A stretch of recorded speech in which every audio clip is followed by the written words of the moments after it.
Yo, that's real. Yeah. That's real.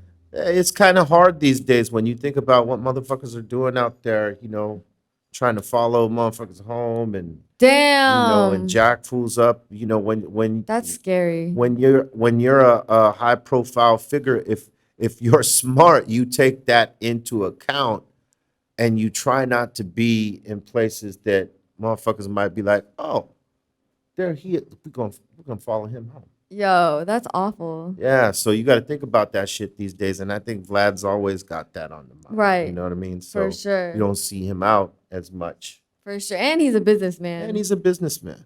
Oh, I was gonna read you this mental health statistic. All right.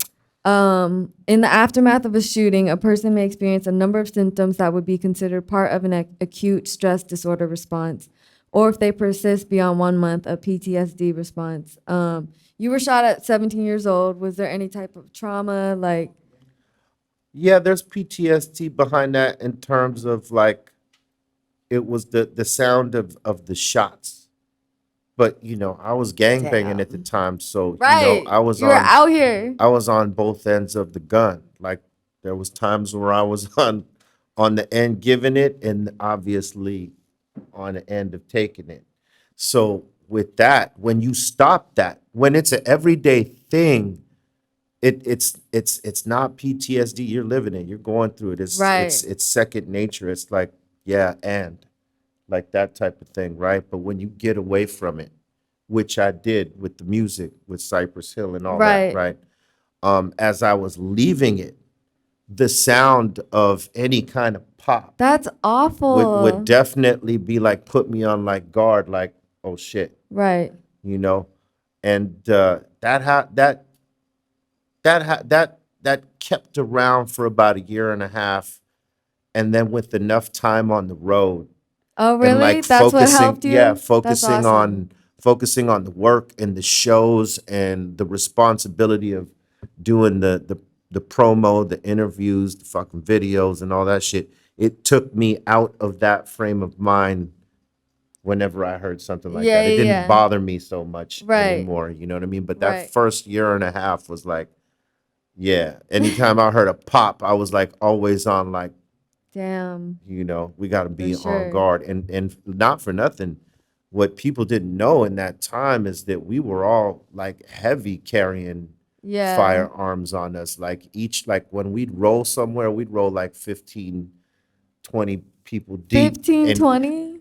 everybody had a pistol on them. We were like cowboys in that time, and because we come from this certain culture and we know how shit is. Sometimes when you start doing good, your enemies don't feel good for you. Right. They're not Haters. celebrating you. They're like looking at you like, we really want to get this motherfucker now. And we were always on guard. So, we were packing heaters all the time back then. And Right.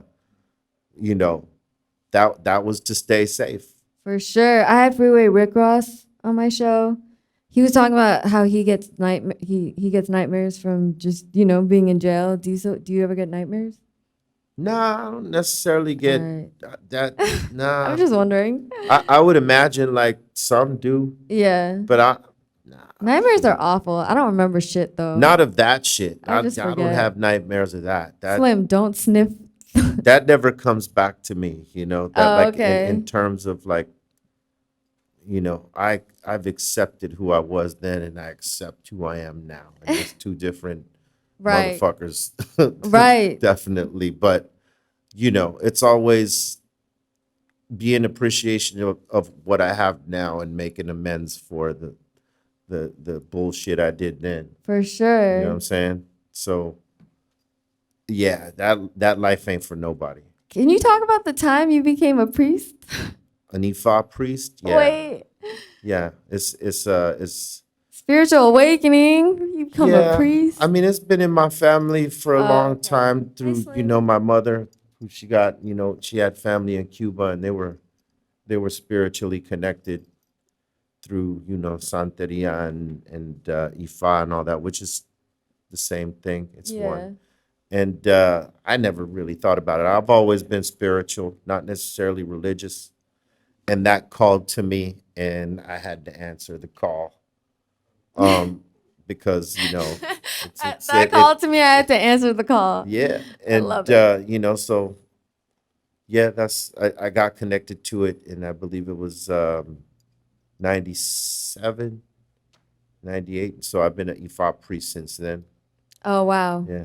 A lot of people don't know that, and I don't do a lot of readings for people because like the folks I'm around, that's not in their belief system.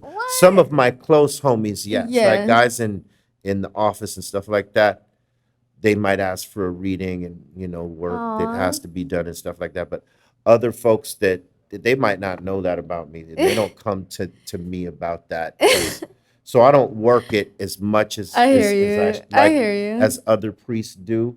Like some priests work it every day Yeah. because it's might be how they earn a living, or maybe that God wants them to work every day like that Right.